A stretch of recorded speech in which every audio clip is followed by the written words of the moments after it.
Assalamualaikum warahmatullahi wabarakatuh. Berikut adalah video penjelasan kelompok 2 mengenai prinsip-prinsip bimbingan konseling Islam yang diampu oleh dosen Bapak Ramadan Lubis, Magister Agama. Nah, adapun anggota dari kelompok 2 yaitu pemateri pertama ada Cynthia Prasasti, pemateri kedua Ari Afandi, pemateri ketiga Nurul Ilmi Sirot, pemateri keempat Faradila Sari, pemateri kelima Vina Rosmaulina Harahap. Yuk simak penjelasannya.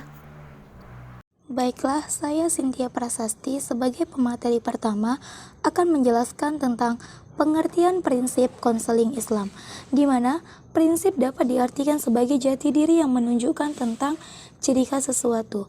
Kemudian, prinsip dapat pula dimaknai sebagai sifat yang melekat pada sesuatu yang menjadikannya teguh dan berkarakter. Kemudian, kata konseling dalam bahasa Arab adalah al-irsyad yang secara etimologi berarti al-huda ad-dalalah. Kemudian dalam bahasa Indonesia berarti petunjuk. Kata al-irsyad menjadi satu dengan al-huda dapat juga dilihat dalam surah Al-Kahfi ayat 17 yang inti maknanya adalah Allah lah yang memberi petunjuk kepada manusia akan jalan kebenaran. Selanjutnya, kata al-irsyad secara sendiri dapat dilihat dalam surah Al-Jin ayat 2 yang inti maknanya adalah Allah menjelaskan bahwa Al-Quran sebagai pedoman yang memberi petunjuk kepada jalan kebenaran. Nah, dalam konteks bimbingan konseling Islam, prinsip merupakan ciri khas yang membedakan kajian konseling dengan kajian-kajian lainnya. Selanjutnya yang kedua, prinsip dasar konseling Islam. Konseling konvensional memiliki prinsip-prinsip layanan yang harus dipegang teguh oleh konselor. Begitu juga dengan konseling Islam. Adapun kajian mengenai prinsip dasar konseling Islam itu dapat dilihat berdasarkan dua pendapat ahli sebagai berikut. Anwar Sutoyo mendasarkan pada hasil studi tafsir tematik tentang manusia dalam perspektif Al-Quran, utamanya berkaitan dengan tema-tema Allah yang menciptakan manusia atau status dan tujuan diciptakannya manusia, karakteristik manusia, musibah yang menimpa manusia, dan pengembangan fitrah manusia, maka disusunlah prinsip-prinsip berikut ini. Manusia ada di dunia ini bukan ada dengan sendirinya, tetapi ada yang menciptakannya, yaitu Allah Subhanahu wa Ta'ala.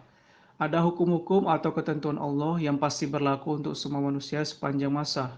Oleh sebab itu, setiap manusia harus menerima ketentuan Allah itu dengan ikhlas.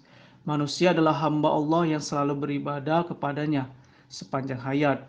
Oleh sebab itu, dalam bimbingan individu perlu diingatkan bahwa agar segala aktivitas yang dilakukan bisa mengandung makna ibadah, maka dalam melakukannya harus sesuai dengan cara Allah dan diniatkan untuk mencari ridha Allah. Allah menciptakan manusia dengan tujuan agar manusia melaksanakan amanah dalam bidang keahlian masing-masing sesuai ketentuannya. Oleh sebab itu, dalam bimbingan individu perlu diingatkan bahwa ada perintah dan larangan Allah yang harus dipatuhi, yang pada saatnya akan diminta pertanggungjawaban dan mendapat balasan dari Allah Subhanahu wa Ta'ala. Manusia sejak lahir dilengkapi dengan fitrah berupa iman. Iman amat penting bagi keselamatan hidup manusia di dunia maupun di akhirat. Oleh sebab itu, kegiatan konseling sepatutnya difokuskan membantu individu memelihara dan menyuburkan iman. Iman perlu dirawat agar tumbuh subur dan kukuh, yaitu dengan selalu memahami dan menaati aturan Allah. Dalam membimbing individu, sepatutnya diarahkan agar individu mampu memahami Al-Quran dan mengamalkannya dalam kehidupan sehari-hari.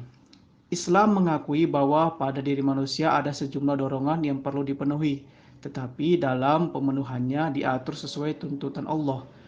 Bahwa dalam bimbingan individu sepatutnya yang diarahkan agar individu secara bertahap mampu membimbing dirinya sendiri, memahami dan mengamalkan ajaran agama secara benar. Islam mengajarkan agar umatnya saling menasihati dan tolong-menolong dalam kebaikan dan takwa. Oleh karena itu, segala aktivitas membantu individu yang dilakukan dengan mengacu pada tuntutan Allah tergolong ibadah. Baiklah, saya Nurul Ilmi Syirat selaku pemateri ketiga akan membahas tentang prinsip yang berhubungan dengan konselor. Selain prinsip dasar, terdapat prinsip konseling Islam yang berhubungan dengan konselor. Adapun prinsip tersebut adalah sebagai berikut. Yang pertama, konselor dipilih atas dasar keimanan, ketakwaan, pengetahuan, dan pendidikan. Yang kedua, ada peluang bagi konselor untuk membantu individu mengembangkan atau kembali kepada fitrahnya. Namun, diakui bahwa hasil akhirnya masih tergantung pada izin Allah. Oleh sebab itu, konselor tidak perlu menepuk dada jika sukses dan berkecil hati ketika gagal. Ketiga, ada tuntunan Allah agar konselor mampu menjadi teladan yang baik bagi klien. Yang keempat, ada keterbatasan pada diri konselor untuk mengetahui hal-hal yang gaib. Oleh karena itu, dalam membantu individu, seyogianya ada bagian-bagian tertentu yang diserahkan kepada Allah. Yang kelima, konselor harus menghormati dan memelihara informasi berkenaan dengan rahasia mengenai klien. Yang keenam, dalam merujuk ayat-ayat Al-Quran, konselor harus menggunakan penafsiran para ahli. Dan yang ketujuh, dalam menghadapi hal-hal yang konselor sendiri kurang memahami, seyogianya ditanyakan atau diserahkan kepada orang yang dipandang lebih ahli. Selanjutnya, adapun prinsip konseling Islam yang berhubungan dengan klien menurut Anwar Sutoyo adalah sebagai berikut. Yang pertama, kehidupan individu secara pribadi maupun keseluruhan pasti akan berakhir dalam waktu yang tidak diketahui, dan setiap orang akan diperhitungkan amalnya dan mendapat balasannya. Dalam membimbing individu, perlu diingatkan bahwa ia perlu mempersiapkan bekal sebelum ajal tiba dan tidak perlu terlalu sakit bila ada yang menzoliminya, sebab semua pasti ada balasannya. Yang kedua, akal dan hati nurani manusia adalah potensi penting bagi kehidupan yang sehat bagi individu. Karena itu, dalam membantu individu, sebaiknya akal dan hati nurani tidak diabaikan. Manusia ada dengan sendirinya, melainkan ada yang menciptakannya. Dalam membantu individu, perlu diingatkan bahwa ia harus selalu bersyukur kepada Allah Subhanahu wa Ta'ala dan hormat serta patuh kepada kedua orang tua. Yang keempat, adapun tujuan penciptaan manusia yaitu sebagai khalifah atau pemimpin dan sekaligus beribadah kepada Allah. Oleh sebab itu, konselor harus perlu mengingatkan bahwa setiap individu harus melaksanakan amanah sesuai dengan tuntutan Allah dan hanya beribadah kepada Allah sepanjang hayatnya atau sepanjang hidupnya. Baiklah, saya sebagai pemateri terakhir akan menjelaskan tentang prinsip yang berhubungan dengan layanan. Adapun prinsip konseling Islam yang berhubungan dengan layanan menurut Anwar Sutoyo adalah sebagai berikut.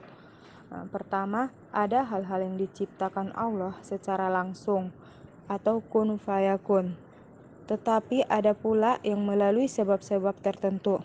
Kewajiban manusia adalah berikhtiar sekuat tenaga, kemudian menyerahkan hasilnya kepada Allah. Kedua, ada hikmah di balik ibadah dan syariah yang ditetapkan Allah untuk manusia. Kewajiban manusia adalah menerima dengan ikhlas apa yang ditetapkan Allah dan melaksanakannya sesuai tuntunannya. Terakhir, ada hikmah di balik hal-hal yang kadang tidak disukai manusia. Kewajiban manusia adalah menerima dengan ikhlas sambil melakukan koreksi diri dan memohon petunjuk kepada Ilahi.